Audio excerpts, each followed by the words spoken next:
Live TV, सच सबसे आगे। नमस्कार, मैं हर्षिता सिंह और आप देख रहे हैं the live TV. Bharatiya Janata party के नेता कपिल मिश्रा ने दिल्ली के मुख्यमंत्री अरविंद केजरीवाल और स्वास्थ्य मंत्री सत्येंद्र जैन पर लगाए रिश्वत के झूठे आरोपों पर आखिरकार कोर्ट में बिना शर्त माफी मांग ली है। कपिल मिश्रा के कोर्ट में माफी मांगने पर स्वास्थ्य मंत्री सत्येंद्र जैन ने कहा है कि उन्होंने मेरे ऊपर लगाए रिश्वत के आरोपों के संबंध में कोर्ट में बिना शर्त माफी मांगते हुए ये स्वीकार किया है कि उनका आरोप राजनीति से प्रेरित था। तो कपिल मिश्रा की कोर्ट में बिना शर्त माफी इस सच्चाई को साबित करती है कि उनके पास ऐसे आरोपों का कोई आधार नहीं था जो आरोप उन्होंने सत्येंद्र जैन और मुख्यमंत्री केजरीवाल पर लगाए थे, जिससे ये बात कहीं ना कहीं साबित होती है कि उन्होंने राजनीतिक फायदा लेने के लिए ऐसा किया था। तो आम आदमी पार्टी से बीजेपी में जाने वाले कपिल मिश्रा को दिल्ली के स्वास्थ्य मंत्री सत्येंद्र जैन पर लगाए गए झूठे आरोपों के चलते माफी मांगनी पड़ी है। कपिल मिश्रा ने क्या आरोप लगाए थे केजरीवाल पर और सत्येंद्र जैन पर, वो भी आपको बता दें पहले कि 2017 में मिश्रा ने यह आरोप लगाया था कि सत्येंद्र जैन ने दिल्ली के मुख्यमंत्री यानी अरविंद केजरीवाल को उनके घर जाकर नगद 2 करोड़ रुपए दिए थे और उन्होंने ऐसा होते हुए देखा था। मतलब ऐसी चीजें उन्होंने देखी थी जिसका कोई सबूत उनके पास नहीं था, उनके पास कुछ भी नहीं था और अब उनको इसकी वजह से आखिरकार माफी मांगनी पड़ी है। तो जब कपिल मिश्रा ने आरोप लगाया था तब उन्होंने ये भी कहा था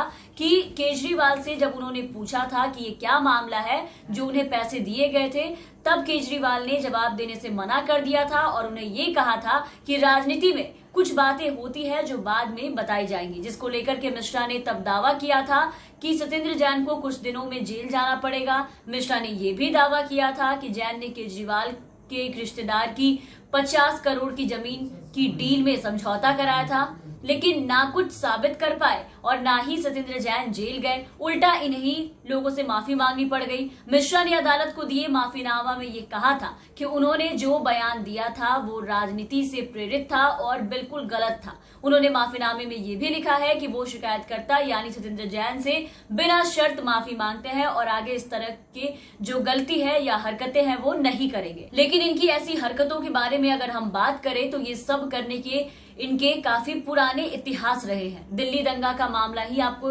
याद दिला दे, आप याद कीजिए, जहां कपिल मिश्रा पहुंचे थे और वहां सीए का विरोध कर रहे लोगों के खिलाफ भाषणबाजी की थी। मिश्रा का एक वीडियो भी सामने आया था जिसमें वो दिल्ली पुलिस को अल्टीमेटम देते हुए दिखाई दे रहे थे कि 3 दिन में रास्ता खाली करवा दे वरना अंजाम सही नहीं होगा। उस वक्त अमेरिकी राष्ट्रपति ट्रंप भी यही थे, जिसको लेकर के कपिल मिश्रा ने यह भी कहा था कि ट्रंप के जाने तक हम शांति से यहाँ से जा रहे हैं, उसके बाद किसी की भी हम नहीं सुनेंगे, जिसके बाद दिल्ली दंगा और भी भड़क उठा था। वो वीडियो भी आप एक बार देखिए। आग लगी रहे, ये यही चाहते हैं, इसीलिए इन्होंने रास्ते बंद किए, इसीलिए दंगे जैसा माहौल बना रहे हैं। हमारी तरफ से एक भी पत्थर नहीं चलाए। डीसीपी साहब हमारे सामने खड़े हैं। मैं आप सबके बिहाफ पे ये बात कह रहा हूँ, ट्रंप के जाने तक तो हम शांति से जा रहे हैं, लेकिन उसके बाद हम आपकी भी नहीं सुनेंगे अगर रास्ते खाली नहीं हुए तो। बिल्कुल ठीक है, आज जब तक रास्ता खाली करवा रहे हैं, ट्रंप के जाने तक आप जाफराबाद और चांदबाग खाली करवा लीजिए, ऐसी आपसे विनती कर रहे हैं। उसके बाद हमें रोड पे आना पड़ेगा, ठीक है। और इतना ही नहीं, उल्टे सीधे बयान देना और उल्टी सीधी बातें करना कपिल मिश्रा जी की शायद आदत हो गई है। तभी तो इन्होंने दिल्ली विधानसभा चुनाव के लिए 8 फरवरी को होने वाले वोटिंग की जो तुलना थी वो इन्होंने भारत पाकिस्तान मैच से की थी। कपिल मिश्रा के इस बयान पर केंद्रीय चुनाव आयोग ने दिल्ली के मुख्य चुनाव अधिकारी से 24 घंटे के भीतर रिपोर्ट भी मांगी थी और चुनाव आयोग ने कपिल मिश्रा को नोटिस जारी करते हुए उनसे ये सवाल पूछा था कि आप बताएं कि आप पर कार्रवाई क्यों ना की जाए। खैर, ये तो जो हुआ सो हुआ। जरा भी के मुद्दे पे आते हैं। तो अपने द्वारा लगाए गए झूठे आरोप को लेकर के कपिल मिश्रा ने कोर्ट में बिना शर्त माफी मांग ली है, वो भी जेल जाने के डर से, क्योंकि ये साबित हो चुका है कि ये झूठ बोल रहे थे। और आपको बता दें कि इस मुद्दे को लेकर के कपिल मिश्रा लगातार झूठ बोलते आ रहे थे और इस बात को आप पार्टी के मुख्य प्रवक्ता सौरभ भारद्वाज ने भी इसके बारे में बताया है। उन्होंने ये बताया कि कपिल मिश्रा से जब जब इसके बारे में सवाल पूछा गया कि कुछ तो जानकारी दीजिए, कि आपने कहां देखा, कैसे देखा, किस प्रकार का बैग था, कितना बड़ा बैग था, क्योंकि ये रकम हाथ में लेके तो कोई आया नहीं होगा। किस कलर का बैग था, आप कितनी बजे मुख्यमंत्री आवास पर गए थे, कितने बजे लोग आए। तो तमाम सवालों के जवाब देने में कपिल मिश्रा को तकलीफ होती थी। वो बहाने बना रहे थे, वो बार बार ये कह रहे थे कि इसकी जानकारी मैं सीबीआई को दूंगा, मैं इसकी जानकारी उपराज्यपाल को दूंगा, मैं इसकी जानकारी एसीबी को दूंगा, लेकिन किसी के प्रश्न का जवाब इन्होंने नहीं दिया, नहीं दे पा रहे थे।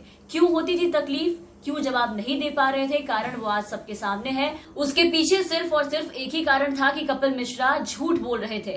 तो इन सब के बाद कपिल मिश्रा ने जो माफीनामे में कहा है, वो उन्होंने ये भी कहा है कि सोशल मीडिया पर भी इसके लिए वो माफी मांगेंगे। लेकिन देखते हैं कि सोशल मीडिया पर कपिल मिश्रा सबके सामने माफी मांगते हैं भी या फिर नहीं। तो फिलहाल के लिए बस इस वीडियो में इतना ही। आप बने रहे हमारे साथ। अगर आपने अब तक हमारे चैनल को सब्सक्राइब नहीं किया है तो जरूर सब्सक्राइब कर दें, साथ ही बेल आइकन जरूर दबाएं ताकि हमारी हर अपडेट्स आप तक पहुंचते रहे। और अगर आप हमारे ये वीडियो फेसबुक पेज पर देख रहे हैं तो हमारा फेसबुक पेज जरूर फॉलो करें। धन्यवाद।